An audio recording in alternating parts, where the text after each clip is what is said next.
One of the absolutely pathologic situations for any animal or human is to be able to access repeated dopamine surges without effort or any pursuit that's self-directed or that's directed, I should say.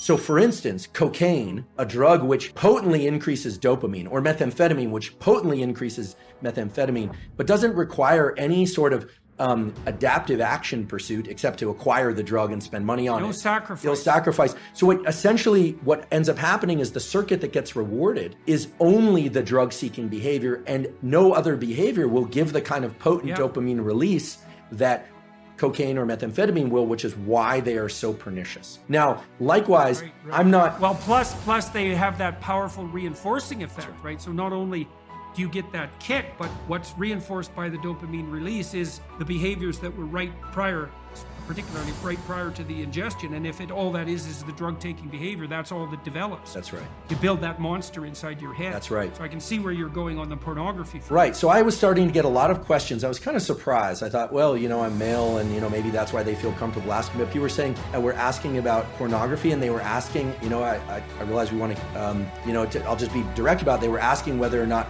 masturbation was bad. They were asking whether or not masturbation with ejaculation was particularly bad. And here's my stance on this. I'm a biologist and a neuroscientist, not a psychologist. But what we know for sure is that if an individual repeatedly engages in this circuitry, let's say masturbation and pornography, with increasingly potent forms of stimulation that are on a screen, a couple of things happen. First of all, what's being reinforced? What's being reinforced is a high dopaminergic response to watching other people engage in sexual behavior, which is very different than being in a first-person sexual experience. Okay, so right there, that what's being reinforced is not actually any kind of improvement in communication skills. Voyeurism. It's voyeurism.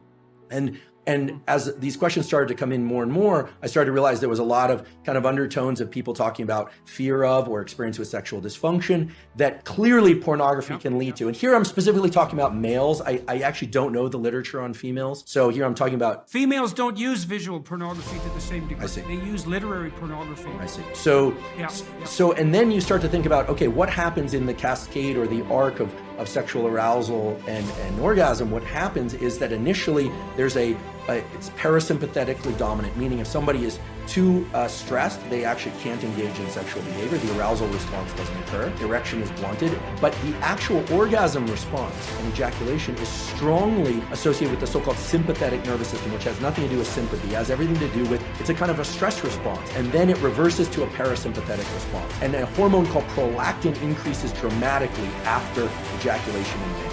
What does that do? That blunts dopamine release and testosterone for a very long period of time, which makes sense if pair bonding and sort of, in our species anywhere, there's this idea that then other molecules will be exchanged with partners, pair bonding, potential for raising mates, etc. Without getting into a huge discussion about that, the point is this: masturbation and pornography are potently tapping into the dopamine system and can undermine the very processes of which I consider healthy processes of finding a mate, dating, communication, eventually, if it's appropriate, sexual interaction, etc. It's undermining pair bonding. And pair bonding. So here's a question: if you're seeking sexual release through pornography and you go through the whole cycle and you get a prolactin release, do you bond with yourself?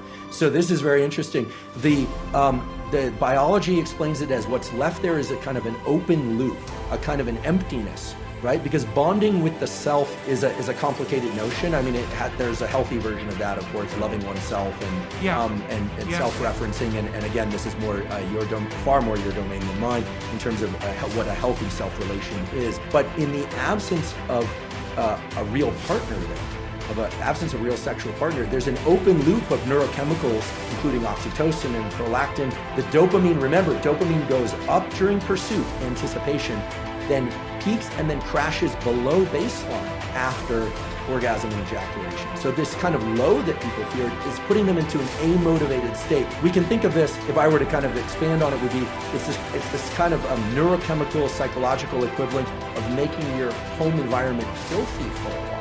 not actually putting you into this positive amplification of dopamine. So it depletes the dopamine system. And it's likewise in drugs of abuse and addiction, it eventually depletes the dopamine system. Initially, there's a huge dopamine surge with drugs of abuse like methamphetamine and cocaine. But over time, people are using more and more to achieve what is not such a great high. You even see this a little bit with kind of consumption of energy drinks. Like people are taking more and more chemicals within their energy drinks, and they're thinking about loud, fast music, energy drinks, this kind of stacking of dopaminergic tools. Now that's not as pathologic. In fact, there are some energy drinks I'll occasionally drink and I enjoy them.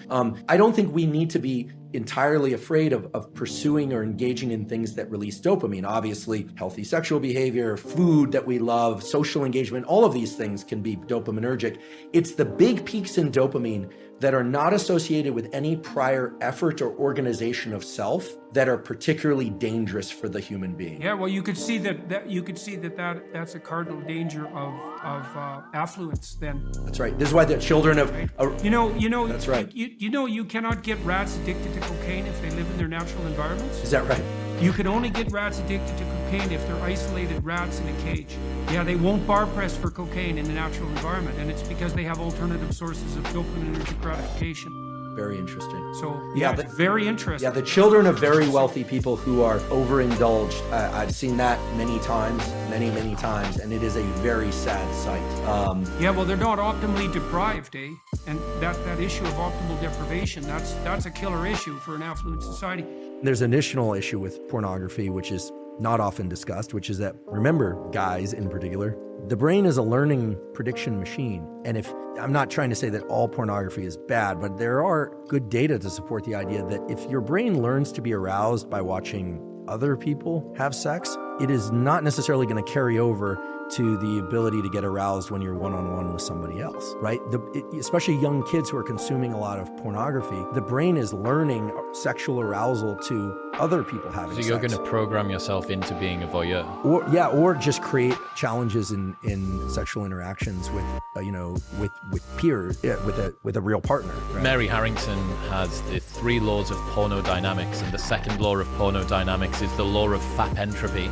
It says that whatever you start out wanking to will get progressively more intense over time. And I think that this is sort of speaking to that ever sort of escalating amount of the wildness that you need to watch in order to get an ever decreasing stimulus that comes back. And here I'm approaching this only through the lens of biology, right? I'm not a psychologist, and I'm certainly not political in any way. At least I have ideas about politics, but I just don't discuss them publicly. But the idea here is that, I'm not saying pornography as a stimulus is bad or good. What I'm saying is, in its availability and its extreme forms, it's a very potent stimulus, and very potent stimuli of any kind, extremely palatable food, extreme pornography, extreme experiences like bungee cord jumping, those set a threshold for dopamine release. And Anna will tell you that, and I'm sure she did, that the higher the dopamine peak, the bigger the drop afterwards. And it's not that you drop to baseline, you drop below baseline.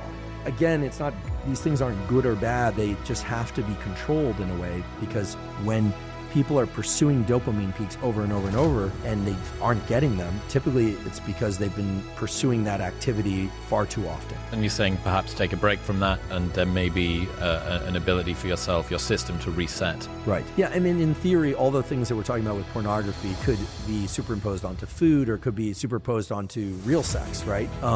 That one also has to be cautious there, right? But the cycling back and forth between dopamine and low dopamine states, dopamine fasting as it were, but maybe just low dopamine states. These are natural rhythms that exist in the nervous system. We have to remember what the dopaminergic system is there for.